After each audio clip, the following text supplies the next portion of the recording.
Well, you brought up a pretty important point a little bit ago with regards to contractual liability. And I know that a lot of companies are signing contracts and they're assuming, for good reason, and probably some of their insurance professionals, that they're going to be covered. What do they need to be aware of to make sure that they're adequately covered for contractual liability under general liability? And we'll talk about the fact that contractual liability, as we mentioned in our earlier comments, is an excluded event in the policy, and everybody thinks it's included in the policy. It's actually just the opposite. It's excluded. So it's excluded except for two exceptions. The first exception is that the insured would have in a contract as far as his legal obligations in the absence of a contract. So if I'm going to be responsible because of my negligence, which is what tort law says, I'm responsible. So the policy is going to respond. I caused the injury or the property damage. I'm responsible under tort law, and therefore the policy will respond regardless of a contract in place or not. The second exception to the exclusion for contractual liability is if I assume it in a contract, and that contract is an insured contract as defined inside the general liability policy, and it still has in that assumption that there would be liability on my part through the tort laws, meaning that I have culpability for my actions. So then what you want to talk about is what are the 6 places in the contract where I'm going to get coverage for contractual liability. They are, number 1, a lease of premises. That's logical. If I lease a building from somebody, the contract's going to require me to indemnify them and protect them from the actions that I might do to cause damage or injury to someone, that the landlord can then be brought into a lawsuit and be enjoined in that lawsuit and be expected to share in that lawsuit. Now, my general liability is going to give the landlord protection. The second element that comes up is a sidetrack agreement. The railroad agrees to bring a sidetrack, that is, lay rails up to usually a loading dock for a warehouse, or it could be for a manufacturer of certain types of products, so that they can load rail cars directly from their facility. So now the sidetrack agreement is something where the railroad looks for indemnification from the party to whom they're going to provide that sidetrack, so for the convenience of their loading their product onto rail cars. The third place is an easement or a license agreement with the municipality. Well, if you're going to open up your street to replace a sewer line, or you're going to put sewer lines in to build a new subdivision, the city that oversees that particular jurisdiction is going to look for protection. That's part of the protection they'll look for in their licensing arrangements. And that's exactly what your policy can then provide coverage for you, that type of an agreement. The next one that you have is an obligation as required by an ordinance to indemnify a municipality.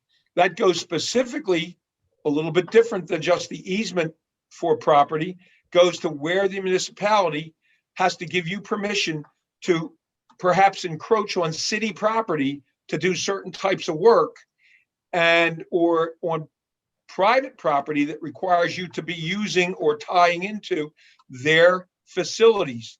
Now you've gotten that permission, and part of that permission means that your contract will indemnify them. So we have that built into our general liability policy.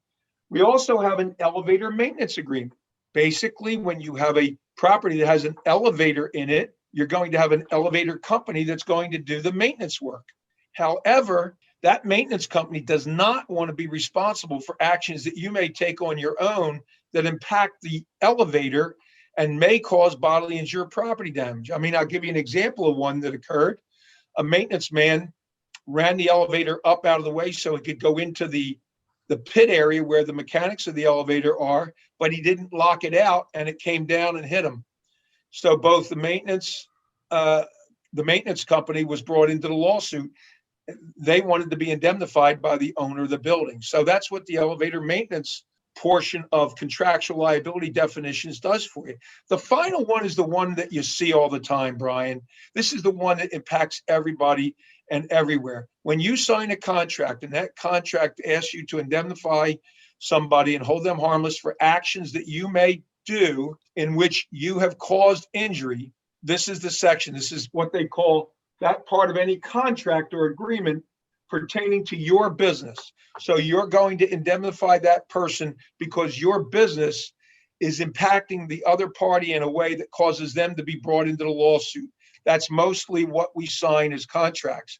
And when we sign those contracts and they fall inside the insured contract provision, we do have coverage for contractual liability, even though it's technically an excluded event in the policy. However, going back to our original statement, because those contracts ask you to indemnify the other party for any and all. And again, this policy will not give you any and all, and will only give you bodily injury and property damage, or in the case of personal injury and advertising injury, it will extend to those types of losses too. So yes, there's a lot of coverage, but no, it's not a full-blown contractual liability that will cover every aspect of a contract. Can you buy a policy to do that? You can buy a policy that specifically will address the provisions of a contract. Most people never buy it. I haven't sold one in 10 years, but they are out there. Lloyd's of London is one of the primary providers of those contracts. Okay. The other thing, Brian, that we could talk about quickly on contractual liability, I think, is this, and that is that because economic losses are often very large losses, such as failure of design to work as it was intended to work, yet there's no bodily injury or property damage, the general liability policy cannot respond to that for the benefit of one of their insureds. And therefore, an insured can find himself left without protection for that type of a loss. And in the absence of another policy that can cover it, will be facing a very large financial obligation. Lloyd, we talk about a lot of things with regard to general liability because it covers so much. And one of the most common areas that I discuss with my clients happens to be with the products completed operations section of the general liability form versus professional liability. Could you give us a few minutes on what those differences are and why a company may elect to have a professional liability or not based upon what is covered under the general liability form? Sure. So products and completed operations coverage is part of your policy. It's designed to take care of things that may occur as a result of your products or your completed operations that cause bodily injury and property damage. So let's talk about a contractor. That might be easy and an easy example for a lot of people to be able to follow. The contractor comes in and let's say he builds a house or an office building. It doesn't really matter. It's the same. He builds a house. He starts the house on November the 1st. He finishes the house on December the 31st. And on January the 15th, a section of the house fails, causing both property damage to other sections of the house and happens to hit somebody that lives in the house, causing bodily injury. The policy will pay for the damage to the property that was damaged. It will pay for the bodily injury to the person that was injured. If the section of the house that fell down was completed by a subcontractor, then even though there's a property damage exclusion for your work in the policy, it can respond to the property that was damaged as a result of the subcontractor's work who worked for you. The policy, to take it back a step, now we have completed the house and we find the house was supposed to have R32 of installation, but it has R22. And now the house does not stay as cool or as warm as its design was supposed to indicate it would because of the lack of proper insulation. There's no bodily injury and there's no property damage to the building because even though there's something wrong with the building, it's an intangible loss to the building that did not result in direct physical damage to the property. Therefore, the policy is not going to respond to that claim. Let's dovetail into professional liability real quickly and say, now we have a policy in place as a contractor's professional policy that covers us for our professional exposures. That same loss where I failed to put the correct insulation in, provided it wasn't a deliberate act, can result in that policy being able to respond to some of the costs or all the costs associated with having to re-insulate part of the house. That's professional liability versus general liability, and why you might need both policies depending on what you're doing. Of all the contractors I insure, I only have about 1 in 11 that actually buy professional liability, but we have paid professional liability claims under some of those policies over the course of years. So that's probably gives you a little bit of background on the issue of completed operations. Products, in a similar way, provides coverage for when your product does some damage. Let's pick something easy like a restaurant. A restaurant sells their food to a patron who takes it home and consumes it, and they get sick because there was something wrong with the food. That's a products claim, and the policy can respond to that. However, let's assume there's something wrong with the food. Nobody gets sick, but the food is in a can that's been sent out to a variety of different facilities in the area. Now I have to recall it.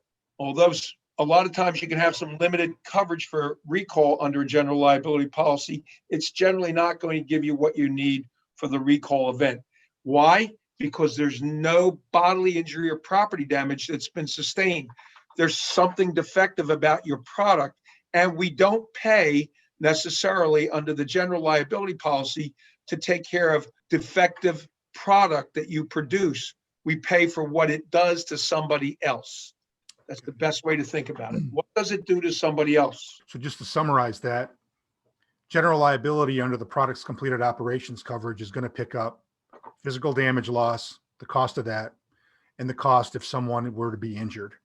Professional liability, however, doesn't cover it the same because it does not cover physical damage and bodily injury, but the financial loss associated with the error that had been made by the contractor or the company. Good restatement, Brian.